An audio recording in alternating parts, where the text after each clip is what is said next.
l'histoire du continent, les femmes sont les grandes oubliées. Pendant la période précoloniale, elles ont pourtant joué des rôles déterminants. Au Sénégal, c'est en Casamance, région où le mouvement indépendantiste a vu le jour, qu'est née la résistante Aline Sitoé Diatta. Karen Silla, bonjour. Bonjour. Vous publiez aux éditions L'Observatoire un livre consacré à la résistante casamançaise, Aline Sitoé Diatta, et qui a pour titre « Aline et les hommes de guerre ». Dans la culture diola, pourtant, la guerre est une affaire d'hommes. Comment Aline Sitoé Diatta parvient-elle à s'imposer ? Je pense qu'Aline Sitoé Diatta était une visionnaire. Je pense qu'elle savait que ce qu'il fallait pour qu'on se sente... je pense que sa force était dans cette recherche qu'elle avait très très forte de l'identité. Elle savait que sans l'identité, on perdait nos racines, et sans nos racines, on perdait notre force. Et voilà, c'est ce qui m'a intéressée dans ce personnage que je trouve absolument extraordinaire et extraordinairement romanesque. Et pourquoi la comparaison avec Jeanne d'Arc ? Parce qu'elles n'ont pas connu les mêmes fins dans leur destin. Mais je pense que c'est juste du fait qu'elle entendait des voix. Donc elle dit aussi qu'elle n'a pas fait appel à Dieu, Dieu a fait appel à elle. C'est ce que revendiquait aussi Jeanne d'Arc. Il y avait quelque chose aussi que j'ai trouvé dans leur jeunesse. Voilà, c'était une des jeunes, tout de suite sorties de l'adolescence. Et puis il y avait aussi cette pureté, une pureté dans ce combat, des circonstances historiques extraordinaires. C'est-à-dire qu'Aline Sitoé Diatta a opéré pendant la Deuxième Guerre mondiale. Et donc je pense que s'il n'y avait pas, c'est ce que j'ai voulu retracer dans le roman d'ailleurs, c'est toutes ces circonstances historiques, sociales, économiques, climatiques qui ont fait la naissance de cette reine et de cette leaduse indépendantiste. Alors, les circonstances historiques, la Casamance a connu plusieurs présences coloniales. D'abord la portugaise pendant 3 siècles, du XVIe au XIXe siècle, puis la présence coloniale française.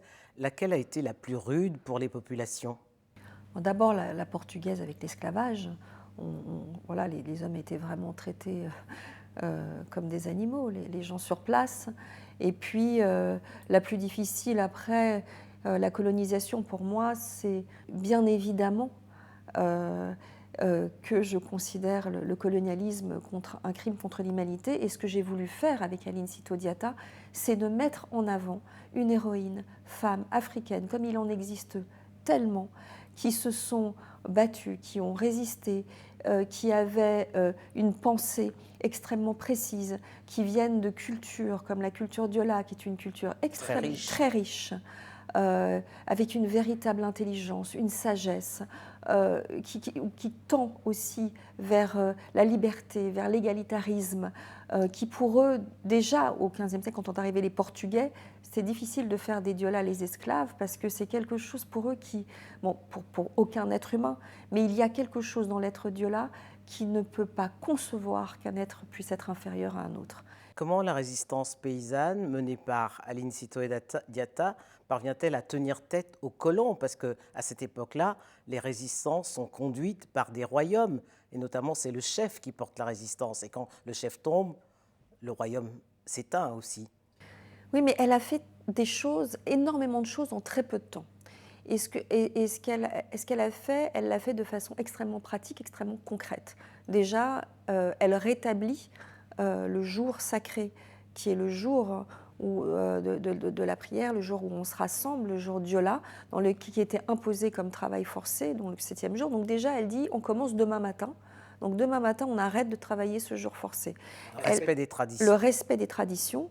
Mais ce qui est intéressant avec Aline Sitoé, c'est qu'elle mélange le respect des traditions et aussi, comme chaque grand homme ou grande femme, elle a une vision totalement moderne parce qu'elle modernise aussi les traditions. Elle s'ouvre à ce qu'elle a connu parce qu'elle a une expérience de terrain. C'est une femme qui a grandi dans un village.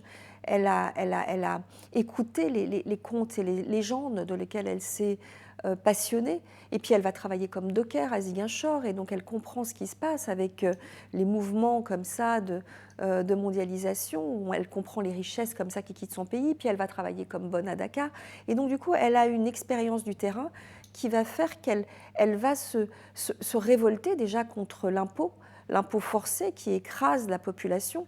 En plus, on est en temps de guerre. Donc, de guerre, et puis surtout la mobilisation des hommes. Exactement, la mobilisation des hommes. Elle a la connaissance on n'est pas si loin de la Première Guerre mondiale, donc elle a la connaissance de ce qui s'est passé dans la Première Guerre mondiale, et donc elle peut se battre contre des choses extrêmement concrètes. Elle veut vraiment, je pense que c'est la force d'Aline Citeau, c'est qu'il y a quelque chose de très pratique dans ce qu'elle enseigne et dans la lutte qu'elle mène. Alors, l'histoire nous apprend que Aline, vous dites Citeau, moi je dis Citeau et Diatta, a été déportée à Tombouctou. À l'époque, c'était le Soudan français. Pourquoi s'en prendre à une femme, pourquoi les colons s'en prennent-ils à une femme, alors que culturellement, et dans la guerre, les femmes et les enfants sont toujours épargnés? À part, on a connu aussi plein de résistantes pendant la Deuxième Guerre mondiale. En Europe, des femmes résistantes, on les torturait comme les autres. Mais dans la culture diola, justement, on épargne les femmes et les enfants. Oui, mais là, c'est les gens qui l'oppriment, c'est l'administration française.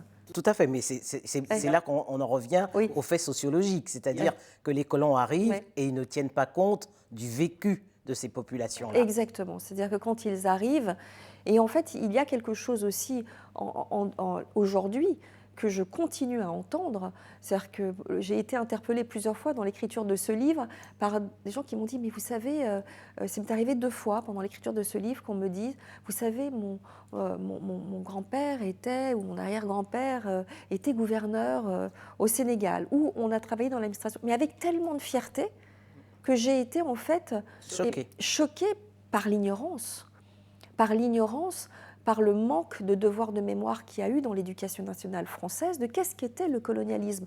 On nous parle toujours de ce grand empire colonial, mais est-ce qu'on nous mais on n'enseigne pas les grandes civilisations africaines.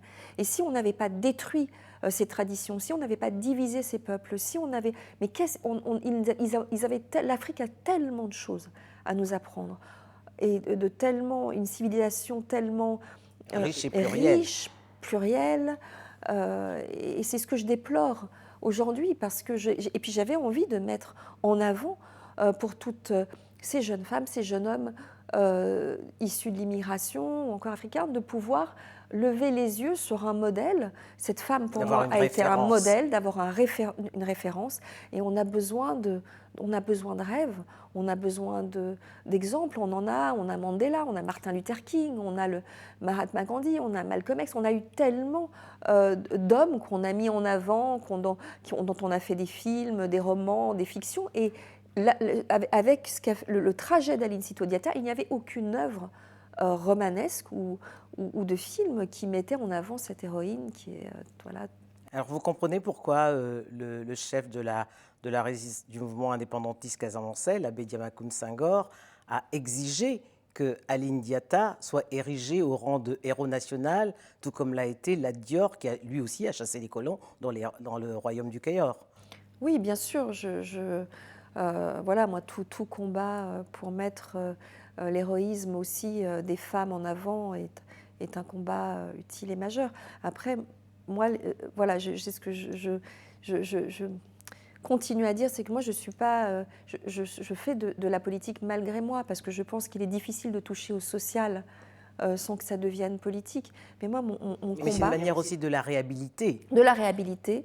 Et ça m'a rendue fière, en fait, d'avoir fait honneur à cette femme. Alors, il y a juste un petit bémol que je voudrais souligner, c'est que dans la culture diola, on ne chante pas les louanges des personnes qui sont mortes dans la fleur de l'âge, ce qui est le cas d'Aline, puisqu'elle est morte à 24 ans, déportée à Tombouctou. Or, aujourd'hui, on voit que Youssou N'Dour lui a consacré une chanson, qu'il y a un campus universitaire à l'université Cheikh Anta Diop qui porte son nom. C'est d'ailleurs le campus des jeunes filles qui ont exigé que le campus porte le nom d'Aline, mais on a également le bateau qui relie Dakar à Ziguinchor qui porte le nom d'Aline. Oui, mais je pense, vu le nombre de courriers, le nombre de personnes de Casamance, du sud du Sénégal, qui sont arrivées jusqu'au maire de Ziguinchor sur ce roman, je pense qu'il n'y a que de la fierté, en fait, que Aline Citeau Diatta soit mise en avant. Et je pense qu'aujourd'hui, Aline Citeau, en 2020, elle savait adapter la culture, la tradition. Mais quelle femme elle et serait le modernisme. aujourd'hui?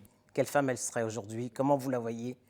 Écoutez, Moi, je l'imagine une femme encore dans la sagesse, c'est qui on peut, même si elle ne pourrait pas se déplacer parce qu'elle a 100 ans, elle aurait 100 ans cette année, je l'imagine une femme qu'on aimerait aller voir et qui serait encore dans la pensée. Pour moi, c'est une femme de pensée, c'est une femme de parole.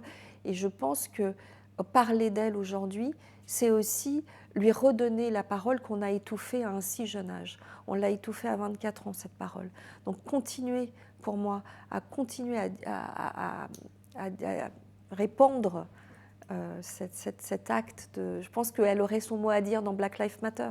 Une militante. Elle serait militante, elle aurait quelque chose à dire sur tous ces jeunes qu'elle voit traverser aujourd'hui et qui se noient en mer pour arriver jusqu'ici. Je pense qu'elle aurait encore une parole, mais très précieuse, parce qu'on a besoin de ces paroles-là aujourd'hui. Alors dans les premières pages de votre livre, on ressent beaucoup d'émotions, parce que vous parlez de l'absence de votre père. Aline Sitoé-Diatta vous a-t-elle permis de renouer avec vos racines? Écoutez, quand on pense à la culture, moi, mes pères sont africains, donc ma culture et mon cœur, mon âme, en fait, a toujours palpité en Afrique. Donc, j'ai renoué à travers... Parce que vous êtes aussi d'ici et de là-bas. Je suis arrivée en France assez tard. Moi, je suis arrivée en France à 24 ans. Je suis née au Sénégal, j'ai été enfant au Sénégal, j'ai vécu au Mali, au Burkina Faso, au Cameroun, et ensuite au Canada, aux États-Unis et tout ça. Donc, je suis arrivée en France assez tard. Je suis arrivée, la culture française, pour moi, ça, c'est la littérature. Je suis une passionnée de littérature. Mais voilà, et donc, du coup, puis j'aime la France dans plein de choses, dans cette idée de liberté, égalité, fraternité, dans ces droits de l'homme, dans tous ces grands poètes, écrivains. Vous incarnez bien le métissage culturel prôné par Senghor. Oui, le métissage, vraiment le métissage culturel. Mais vraiment, politiquement, et pour toute cette idée du colonialisme, pour moi, vraiment, de continuer à dire qu'il y a de la noblesse dans le colonialisme, c'est une honte. Donc ça, c'est vraiment quelque chose que je ne revendique absolument pas. Merci Karine Silla. Merci.